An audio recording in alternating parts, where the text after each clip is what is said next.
Salut et bienvenue dans cette nouvelle vidéo. La connaissance de soi est un élément fondamental quand on parle de transition et de reconversion professionnelle. Sans cet élément, clairement, tu ne pourras pas t'orienter vers une trajectoire professionnelle qui te convient à 2000% et plus si tu le souhaites et plus si affinité. Donc vraiment, ça c'est un élément indispensable. Et pour associer cette connaissance de soi, on va utiliser en partie, j'entends, des tests de personnalité. Il y en existe pléthore sur le marché de l'étude de personnalité. Moi, j'en ai relevé 4 qui sont des outils pour moi qui sont les plus puissants en personnalité, qui apportent vraiment des éléments concrets et pertinents sur soi. Donc, je vais te les donner à la suite de cette vidéo. Elles sont au nombre de 4. Donc, reste bien avec moi. À tout de suite.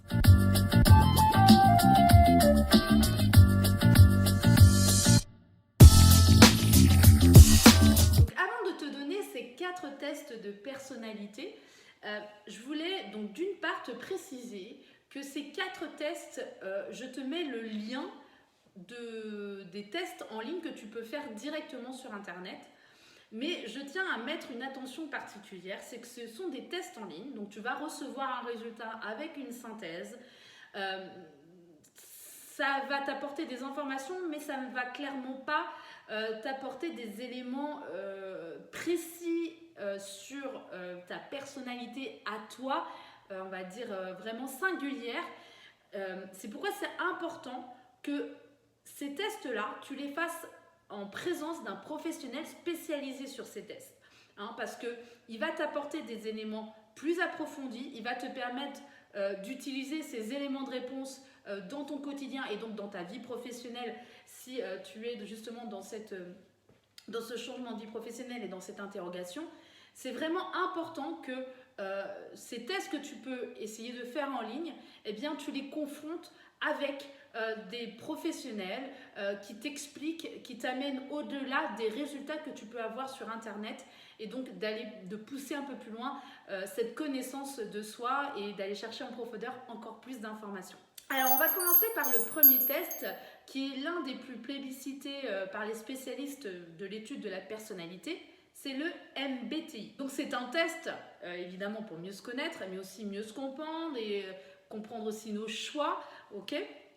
Alors, dans ce test, on ressort 16 profils, parce que ça détermine en fait, ce test-là, le MBTI, ça détermine ton type psychologique. Et donc, il y en a 16 types psychologiques différents.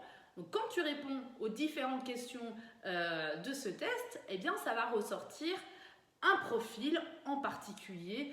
Donc, il y en a 16, il y a le chercheur, l'organisateur, l'inventeur, l'entrepreneur, etc. etc. Et évidemment, tu auras une synthèse de à quoi correspondent ces différents noms, ces petits noms de profil. Le deuxième test dont je voulais t'évoquer également, c'est le test DISC, D-I-S-C. Alors, ce test se compose en fait de 4 couleurs primaires qui est très vite repérable, qui est le rouge, le jaune, le vert et le bleu. Et donc chaque couleur a un profil. Donc le rouge c'est le dominant, le jaune c'est l'influent, le vert c'est le stable, le bleu c'est le consensueux. Comme tout test, tu vas répondre à des questions et ça va ressortir un profil dominant. En fait, il va y avoir 2 aspects. Il va y avoir le profil naturel et le profil adapté. Le profil naturel, c'est vraiment ce qui émane de ta nature profonde. Donc, tu vas avoir une couleur dominante qui va apparaître et ça va généralement être celle qui est le profil naturel. Et puis, il y a le profil adapté où là, c'est plus la façon dont tu vas te présenter dans l'environnement en règle générale. Comme on peut l'évoquer assez facilement, comme on porte un masque dans le domaine professionnel par exemple, où on n'est pas forcément soi et on adapte sa personnalité en fonction de l'environnement. Donc ce serait plus le profil adapté. Allez chercher plus loin au niveau de ces différents profils pour pouvoir vraiment l'exploiter au quotidien. Ça permet également, ce test-là, d'identifier son style de communication. Par exemple, justement, si tu es dans ces changements de vie professionnelle, quel est le mode de communication que tu privilégies? Est-ce que c'est l'oral? Est-ce que c'est l'écrit? ça peut aussi te permettre d'identifier en fonction de la couleur dominante vers quel métier tu peux prédisposer faire. Voilà, ça te donne des éléments de réponse aussi à ce niveau-là. Troisième test que je voulais te parler, c'est le Human Design. Alors ça réunit en fait des techniques anciennes comme l'astrologie, les chakras et en fait des sciences modernes comme la physique quantique, la génétique. En fait, quand tu fais ce test-là, ils vont te demander 3 informations. Ta date de naissance, ton heure exacte de naissance et ton lieu de naissance. Et à partir de ça, tu vas obtenir ton bodygraph. Voilà. C'est le nom qu'on donne au résultat par rapport à ces différentes informations. Donc en fait, c'est une carte qui va te donner ton profil, ton type, et également d'autres informations évidemment sur le type que tu auras ressorti par rapport à ces différentes informations. Donc là encore, ça va te permettre de mieux te connaître puisque c'est un système de connaissance de soi avec une autre méthodologie. Hein. Alors, si je ne me trompe pas, il existe 5 types de Human Design. Il y a le générateur, le manifesting générateur, le projecteur, le manifestor et le réflecteur. Quatrième et dernier test, les forces de caractère. C'est celui que j'utilise moi dans mes accompagnements avec mes clientes. Je vais t'expliquer pourquoi, mais avant je t'explique en quoi ça consiste, de quoi ça parle. Alors déjà, c'est un test qui a été créé autour en fait d'une étude qui a été réalisée auprès de 150 000 personnes. En fait, c'est un questionnaire qui a été lancé auprès de 150 000 personnes. Christopher Peterson et Martin Seligman ont récolté ces 150 000 réponses. Donc, je précise que c'est vraiment du monde entier, hein, de toute origine, de toute culture, de toute religion, vraiment tout le monde. Et avec ces réponses-là, ils ont pu faire une synthèse et répertorier 24 forces de caractère. Alors, ces 24 forces de caractère, on les a tous et toutes, d'accord ? Sauf qu'on ne va pas utiliser les mêmes forces de la même manière, d'accord? Mais on les a tous, ça c'est une certitude. Et comme on ne les utilise pas de la même manière, c'est aussi ce qui fait, c'est ce qui se traduit en unicité de chaque individu. Quand tu fais le test en ligne, tu vas recevoir donc une synthèse des réponses où une classification sera faite de la première force, donc celle que tu utilises le plus et qui te caractérise le plus naturellement, et jusqu'à la 24e force. Donc la 24e force, évidemment, c'est celle que tu utilises le moins, d'accord? Et en fait, les 5 principales forces vont être tes forces de signature. Donc moi, par exemple, mes 5 principales forces, donc mes forces de signature, ce sont l'enjouement, la générosité, le pardon, le travail d'équipe et l'enthousiasme. Ça, ce sont mes forces de signature. Donc ça te donne un peu les exemples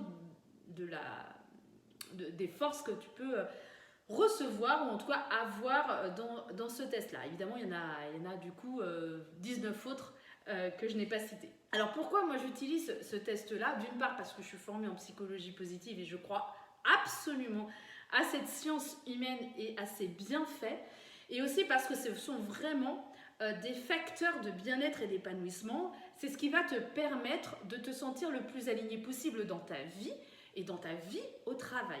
Donc, c'est un test qui est validé scientifiquement et ça, je trouve que ça a une importance quand même fondamentale puisque ça a été expérimenté, parce que ça a été testé, parce qu'il y a eu une recherche derrière et donc il y a une valeur scientifique qui est quand même hyper importante. D'avoir récolté les réponses de 150 000 personnes de tout univers, de toute, voilà, comme je pouvais l'expliquer, origine, religion, culture, etc.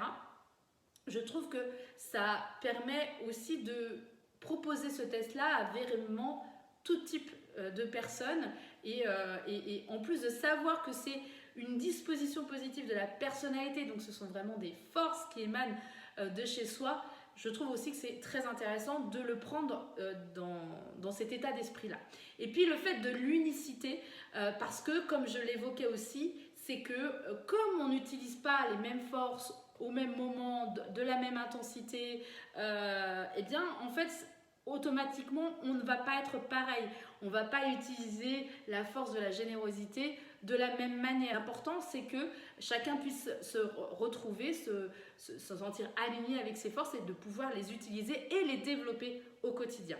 Donc, voilà un peu pourquoi j'utilise cet outil-là. Et en plus de ça, moi, je sais le bienfait que ça m'a apporté dans mon cheminement personnel et professionnel. Et je sais comment ça aide mes clientes à avancer sur leur chemin professionnel, sur leur voie professionnelle, de pouvoir savoir sur quoi elles peuvent s'appuyer et sur quoi elles peuvent utiliser leurs ressources dans leur vie professionnelle. Voilà, donc si tu souhaites en savoir plus sur ce set, si tu veux en savoir plus également sur mes accompagnements, comment je procède, quelle est ma méthodologie, n'hésite pas à prendre contact avec moi, je serais ravie de pouvoir échanger avec toi, de pouvoir discuter aussi de ta situation. S'il y a besoin de débloquer certaines choses, ça peut vraiment t'aider. Donc n'hésite pas, le lien est en dessous, tu prends rendez-vous avec moi, c'est sans engagement, c'est gratuit, donc profites-en. Et j'espère vraiment que cette vidéo t'a plu, j'espère qu'elle t'a été utile, j'espère que tu vas pouvoir en connaître un peu plus sur toi grâce à ces tests. Et puis on se retrouve la semaine prochaine pour une nouvelle vidéo. D'ici là, prends bien soin de toi. Salut, salut!